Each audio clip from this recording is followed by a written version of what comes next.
The impending political battle of 2024. The world is at a crossroads with a record 64 countries globally around the world getting ready to hold elections. This is a record to vote for their leadership. Today I'm going to show you, really from ancient history and modern data combined, what you can expect as a consequence of the world's votes.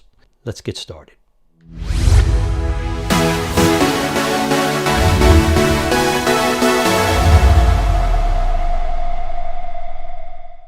Hey everybody, welcome back to Reason for Truth. I'm your host, Stevie Garofalo. You know the truth comes first, the reasons come last. We're always and constantly learning. Can we stop learning? We stop teaching.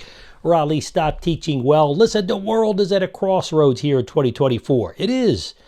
America is at the center, man, of all this going on here with our elections coming up. But that's not the whole story. Globally, more voters than ever in the history of world history will be voting for their leaders. It's going to determine the future of the world. At least 64, count them.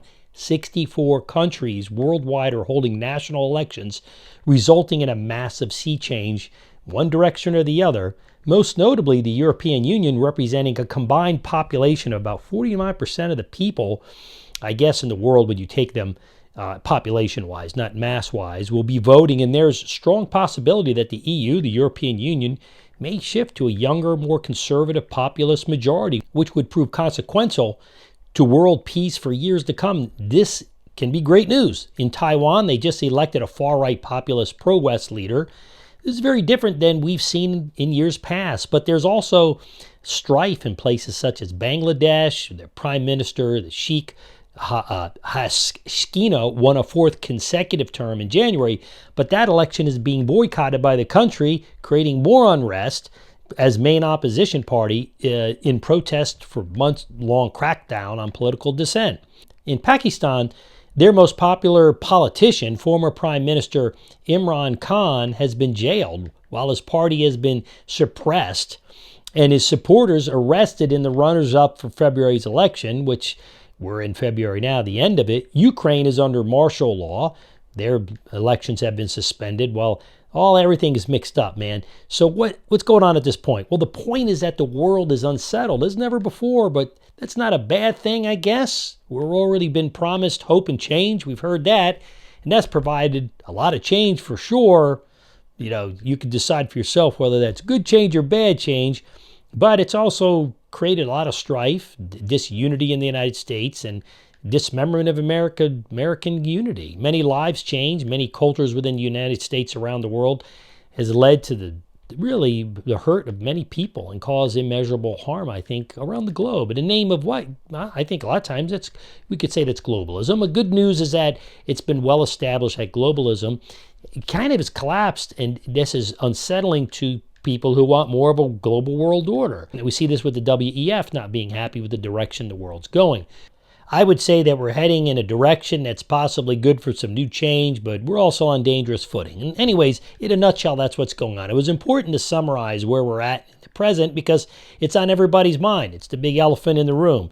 It's not political, it's just reality. That being said, let's shift to God's wisdom and the historical biblical record to see how God does things above man and every nation's efforts combined. For starters, let's not forget that God is infinite. So as such, he knows the future as the present. In other words, he has no past. He has no future. He just is I am. God is omnipotent. He's all powerful. So, and as such, he can uplift and prosper us, and he can also discipline us. He can let us down and destroy us. You know, we're at a precarious point in history, not just the United States, but Europe and the world at large. As a matter of fact, God is more powerful in all the world militaries and governments combined. I know that is something that perhaps some in power may not want to hear. I'm just telling you, God is God. We're not. In the blink of an eye, he can make a decision that could change everything. So where can we look to in the Bible to observe and learn God's MO? I say modus operandi. I used to work for the police department in an effort to gain direction as to where really God's blueprint of how he does things and how we can live our life rightly and change in light of the plan of God's will. So one of the best places, I think, is 2 Samuel chapter 5.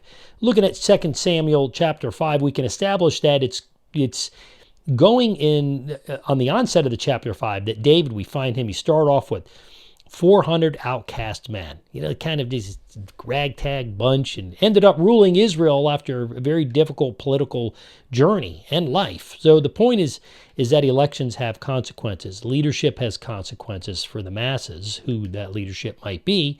But in summary, verses 1 to 5 tells us that all the tribes of Israel came to David at Hebron. And that's what I'm trying to point here, getting there, before the Lord, and they anointed David king over Israel. David was how old? 30 years old. Not too old when he began to reign, and he reigned how long? 40 years. Makes him 70 at that point.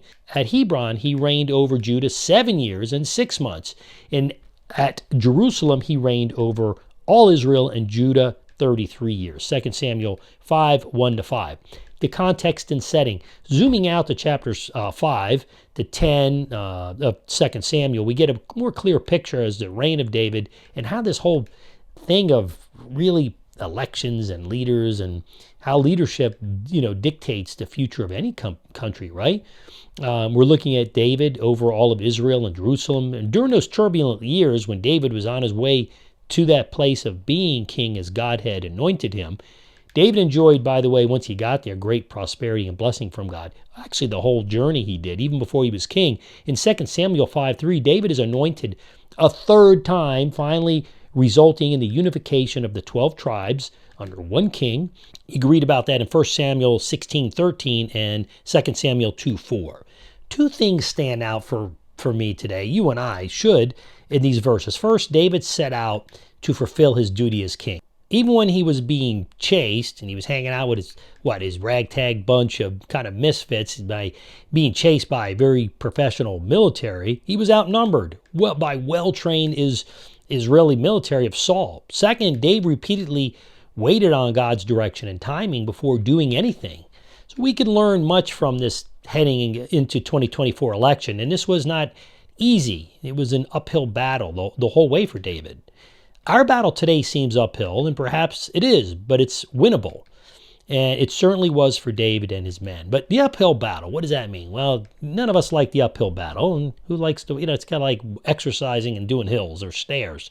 In 2 Samuel 2:5, we find the Jebusites boasting that the blind and the lame could easily defend or defeat Jerusalem against David, not running their mouth, but David did one thing, which is the key to today's lesson heading into the 2024 elections. Well, people are saying, all right, bated breath, Steve. What did David do? Well, David did this. He sought the Lord's direction.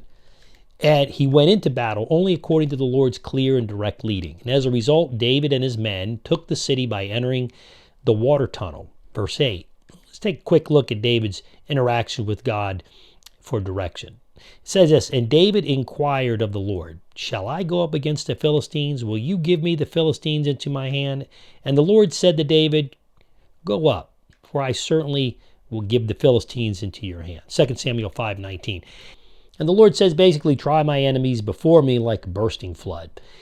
God, not David, was the primary source of power and victory here. He was the victor, God. Victor over against all their enemies. In verses 22 to 23, the Philistines came to set up and spread out over the whole valley of Rephaim. So what did David do there? I mean, that was pretty intimidating. He went back and inquired of God again, of the Lord. God gave David a very specific directive that you shall not go up. Oh, hold on a second. Go around to the rear and come up against them right opposite of the balsam trees. Verse 23. For the Lord had gone out before to strike down the army of the Philistines. That was the first time, right? Now David did as the Lord commanded him, and he struck down the Philistines from Jebah to Gezer, verses 24 to 25. So the point is, sometimes God tells us to do things. Some he says don't. Sometimes he says don't do things. Some he says don't do things, but do them this way, right? Conclusion was that, as was his custom, David inquired of the Lord, which is what we should be doing today before engaging the Philistines in battle. Chapter 2, verse 1, and then 1 Samuel 23, 2, and 30, verse 8. At times, David was told no by God because God knows better, and he directed David in another path. And David didn't think would work out using his own human wisdom. Listen, in matters of warfare, David was not presumptuous. He wished to know the will of God in choosing his battles and how he'd go upon those battles and the timing of those battles. The simple message for you and I today and the entire world is that we ought not be presumptuous about the will of the Lord regarding political matters. Political matters dictated morally and direction of the people in that country. They should do that the same thing for us. Our will ought to reflect God's will, including how we approach the political movements of today. But in closing, today with the fall of globalism, the whole things that we're seeing in society is a last-ditch effort to keep globalism and grow it, or to go back to traditionalism. That's it. But with the fall of globalism, people don't want global world order. And that's very much at odds with many global leaders. So in 2 Samuel 5, verses 1 to 2, the people didn't want to be ruled by non-Israelites either. The Israelites wanted David to be their king for 3 reasons. We can learn from that. Do you want someone else outside your country to be your ruler? Good question to ask yourself. First, because David was one of their own, that's one of the reasons. He was an Israelite. They want to be ruled by, Americans want to be ruled by American, right? Spanish by Spain by Spanish person, so on and so forth. The same is true for us today. We don't want a foreigner to with a difficult, non-biblical worldview to rule over us. Second, David was an able leader today. Most of our leaders are, I would say, in today's world, are lacking the ability to lead properly. Certainly biblically, we even have a leader who falls down and can't find his way off the stage, making his authority often to be manipulated or perhaps led by others around him. Third reason is why Israel wanted David to be king was simply that the Lord had called David to lead and shepherd his people. Listen, Christians ought to run for office and do that. Sadly, in American politics, a godly leader is often just put through the shredder because if they act right. Well, why? Because many modern Christians still seek a Saul-like charismatic leader that doesn't rock the boat. They want just a good statesman. A good leader is not afraid to rock the boat of politics with such thing as, unless it's absolutely necessary. Well, I'll let you determine if you feel that now is necessary. David, after mopping up nearly all the Philistine opposition, was free to take further steps to finally build the kingdom into an empire.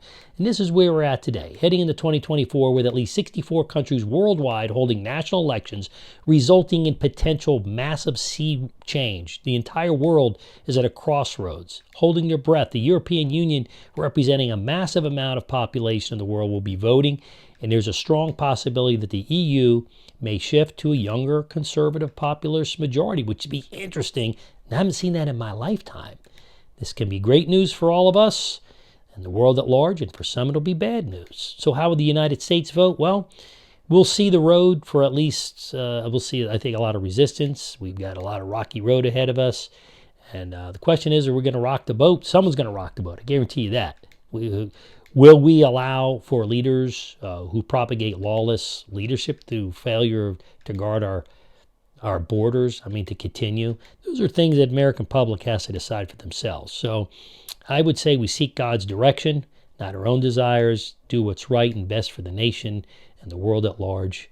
At the end of the day, the choice is yours and it's mine. So there you go. At the end of the day, hang on. God's blessings to you. Be in prayer and know one thing, prepare yourself. Either way, and be ready to accept for whatever comes out the other end. God is in control. That's the bottom line. God's blessings to you. Make sure you do a couple things. You want to get equipped. Go check out one of my equipped online courses at equippedacademy.com. Make sure you hit that subscribe button. Hit the little alert bell. See you at the next video. I'm your host, Steve Aguirre. Follow it as you read the truth for today.